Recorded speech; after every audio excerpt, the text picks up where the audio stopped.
Estamos de volta. A Alesc vai devolver aos cofres públicos 362 milhões de reais. O valor economizado durante todo o ano deve ser destinado a diferentes setores do Estado. Quem traz mais informações sobre esse assunto ao vivo para a gente, direto da nossa redação integrada, é o Luan Wozniak. Luan, uma boa noite para você. Como será a divisão desses recursos?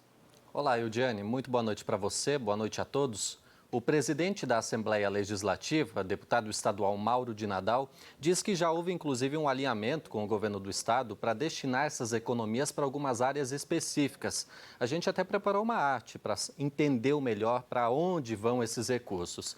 Cerca de 100 milhões de reais vão para a área da infraestrutura, 150 milhões de reais para a área da saúde, com foco principal em aliviar a fila de cirurgias eletivas, que chega a 100 mil pessoas, 50 milhões para a agricultura no combate à estiagem e 42 milhões de reais para a área da segurança pública, sendo 30 milhões para a Polícia Militar e 12 milhões para a Polícia Civil.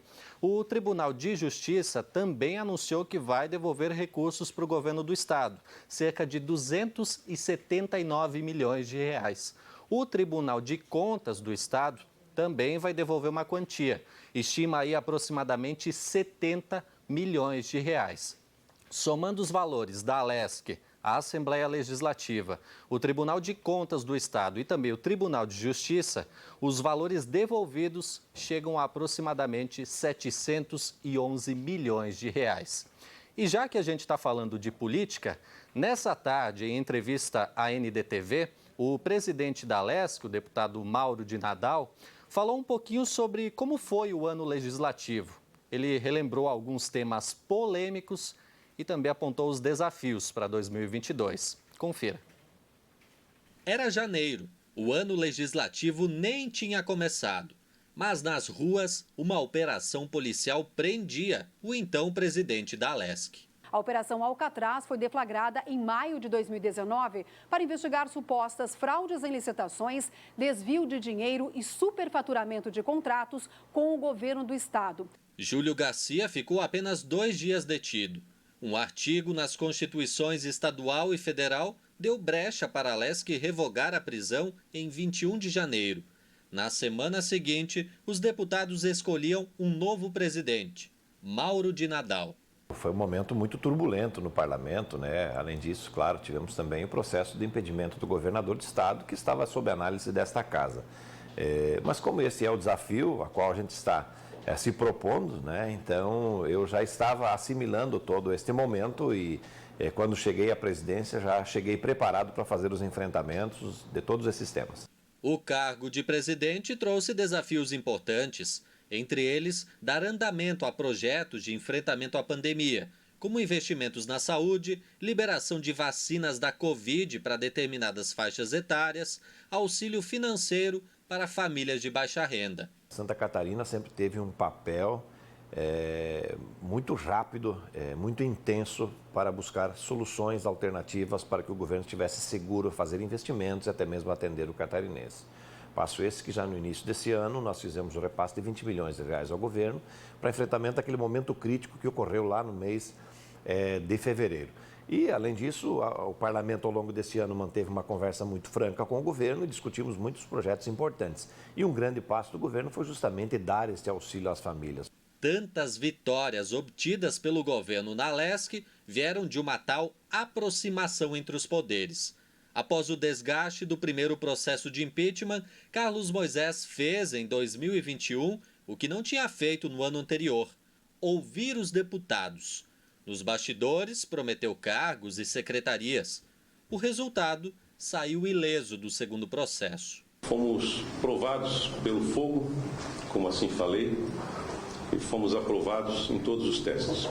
Então eu penso que o nosso governo volta fortalecido. A partir daí, Carlos Moisés obteve o apoio necessário para a aprovação de pautas polêmicas, como a reforma da Previdência, que mesmo sob protestos, teve maioria para autorizar a taxação de 14% para servidores aposentados que recebem até o teto do INSS. A destinação de recursos do Caixa do Estado para as rodovias federais também deu o que falar. Não seria demais para um estado que passa muito mas recebe tão pouco em retorno da União? Isso não vem só de agora, né? Eu não vou dizer que isso é culpa do presidente atual. Esse tratamento diferenciado que Santa Catarina recebe, diferenciado para menor, isso já vem de muitos anos, né? O que nós precisamos é fazer valer Santa Catarina frente ao cenário nacional, né? E eu particularmente entendo de que vai chegar um momento que o governo federal haverá de fazer uma compensação desse recurso, porque essas rodovias, a obrigação de restaurá-las, de melhorá-las, é uma obrigação do governo federal. Santa Catarina está fazendo isso porque está vivendo um momento financeiro diferenciado. Não temos projetos para fazer o investimento de imediato do recurso que nós temos em Santa Catarina em infraestrutura. Os projetos estão em andamento. Mas por que esse dinheiro ficar parado? O órgão público não é para dar lucro, então tem que aplicar em prol do cidadão. Para fechar o ano, um pacotaço de projetos desembarcou na Alesc. Se viu no mesmo dia comissões distintas trabalhando em conjunto para agilizar a aprovação de pautas encaminhadas pelo Executivo. Não houve atropelo em nome do alinhamento de poderes? Nós precisamos fazer duas considerações muito importantes. A primeira delas, ano que vem é um ano de eleição. Então, muitos desses projetos, no ano que vem, eles não podem ser apreciados e votados. Precisaria ser votados e apreciados neste ano. A segunda, que todos esses projetos, e muitos deles, eles estão em discussão lá na esfera interna do governo do Estado há mais de ano. As categorias cobrando, e o governo sinalizou a possibilidade do envio dessas matérias. E o parlamento catarinense, em um determinado momento, através de uma comissão especial, também acompanhou a maioria dos projetos antes deles chegarem até a Assembleia Legislativa. Não eram projetos estranhos ao parlamento catarinense, tanto é que nós tivemos uma segurança muito grande aqui no interno da Assembleia, no momento das votações da matéria, justamente por os deputados estarem seguros do que estavam fazendo. Para 2022, o presidente da Alesc mira pautas de saúde e infraestrutura como demandas prioritárias. Mas sabe que em ano de eleição, a harmonia de poderes será desafiadora. Vai ser um ano de eleição e isso desafia todo mundo, principalmente quem tem pretensões políticas, né? Mas vejo que, no momento, analisando o final de governo e final também de legislatura, eu vejo que os projetos que serão mais enfatizados, que terão mais destaque aqui na casa, são os projetos voltados à saúde do catarinense e à infraestrutura.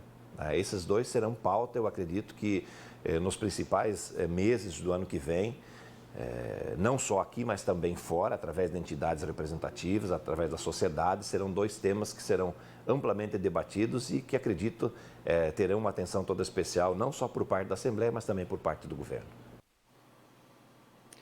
Bom, o comando da Alesc terá mudança no ano que vem. O deputado Moacir Sopelsa, também do MDB, assume a presidência em fevereiro, quando os parlamentares retornarem do período de recesso.